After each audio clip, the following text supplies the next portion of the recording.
Let's jump right into this explainer because, honestly, we've got a major mystery on our hands today. If you're into tech at all, and you've tried putting together a budget rig lately, you know the exact pain I'm talking about. It's like affordable hardware just literally vanished into thin air, right?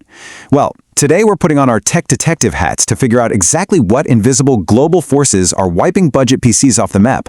Let's get into it. Seriously, why did your next PC just disappear? It is incredibly frustrating. You go online, or you walk into a big box store looking for some decent, middle-of-the-road parts, and what do you actually see? Absolutely nothing. Empty shelves, out-of-stock banners everywhere, and sky-high prices that are just completely divorced from reality. It's maddening when you just want to upgrade your setup or build a reliable machine for, basic gaming or school without having to literally take out a second mortgage. So, who or what is stealing all our hardware? Let's solve this mystery. Well, let's pull back the curtain. Section 1, the origin of the crisis, looking at macroeconomic factors and AI. Right now, we are caught right in the middle of this massive David versus Goliath situation between everyday home users like us and massive tech giants. See, global manufacturers like Samsung, SK Hynix, and Micron, they only have so much factory output. They literally have to pick who gets the silicon. And spoiler alert, it's not us. They are aggressively prioritizing these massive, incredibly lucrative AI server contracts. We're just being completely outbid. When a mega corporation swoops in and orders millions of components for a new AI data center, our tiny little orders for standard desktop memory get shoved right to the absolute back of the line. So there are two big things driving this shift. First up, the AI sector's insatiable appetite for high bandwidth memory, or HBM, along with massive enterprise-level SSDs. These AI data centers are busy training the next generation of complex language models, and they are completely gobbling up the entire productive capacity of these silicon factories. Second, and this is just as huge, is the severe inflation of basic raw materials. We're talking copper, silver, tin, the literal building blocks of consumer electronics. Mining and processing costs for these metals are just skyrocketing worldwide.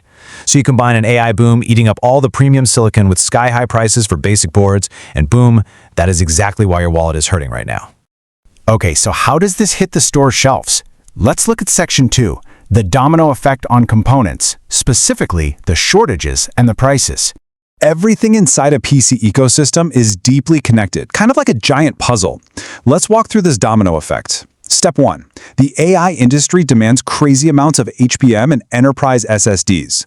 Because all the manufacturing pivots over to them, Step 2 hits us. The year-over-year prices for regular consumer DDR5 RAM and NAND flash storage just absolutely skyrocket because of the artificial scarcity.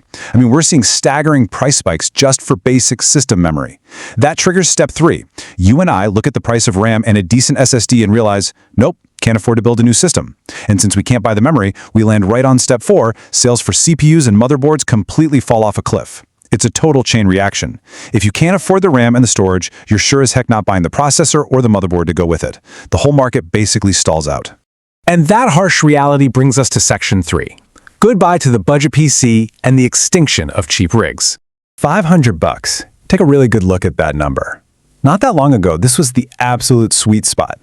For $500, you could grab a really solid entry-level laptop or even build a totally respectable 1080p desktop rig for office work. But get this, according to analysts at Gartner, the entry-level laptop and the sub-$500 desktop market is literally facing extinction. It's wild. The baseline cost of memory, storage, and those raw metals has gone up so much that manufacturers physically cannot build a decent PC at that price point anymore without taking a financial loss. The golden era of the cheap, reliable PC is just evaporating fast.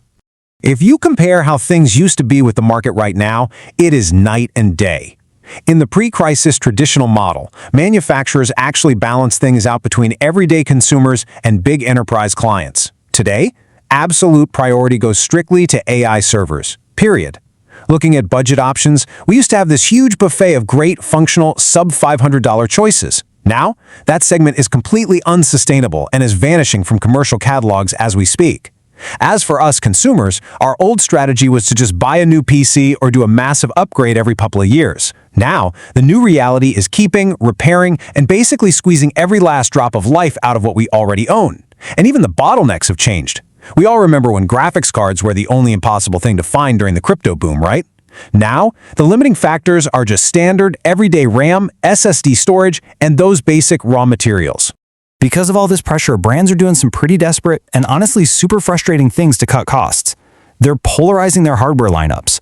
So on one end, they're pivoting almost exclusively to ultra-expensive enthusiast gear, because those massive profit margins can absorb the inflation of the parts. But on the budget end, oh man, it gets worse.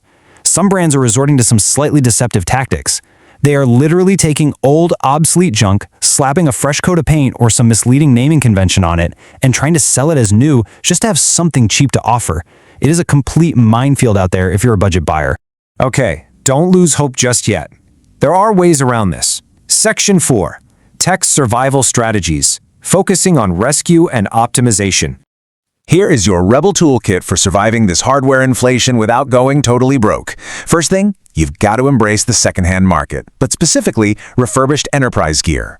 Look for off-lease corporate machines like Lenovo ThinkPads or Dell Optiplexes. These computers are built like absolute tanks. They're designed to last forever, and they offer phenomenal value compared to the overpriced junk they're pushing in retail stores. Second, shift your mindset to preventative, staggered maintenance.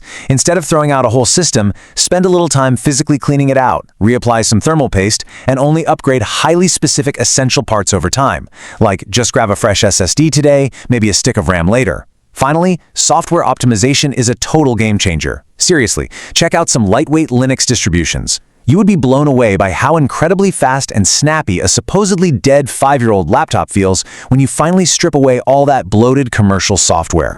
So all this brings us to one massive, provocative question I really want you to think about today. Is the era of casually upgrading your PC every few years officially dead? Honestly, looking at everything we've just unpacked, from the AI server boom swallowing up all the factory capacity, to the crazy inflation of raw metals, to the literal extinction of the $500 PC, it definitely feels like our whole relationship with consumer tech is undergoing a massive permanent shift. The days of just casually tossing out parts for a cheap upgrade, yeah, those are pausing for sure. But the era of the smart, resourceful tech survivor, that is just getting started. I really hope this explainer shed some light on what's actually happening behind the scenes in the hardware market and gave you a solid game plan to navigate it. Thanks so much for hanging out with me today. Stay curious, and I'll catch you on the next one.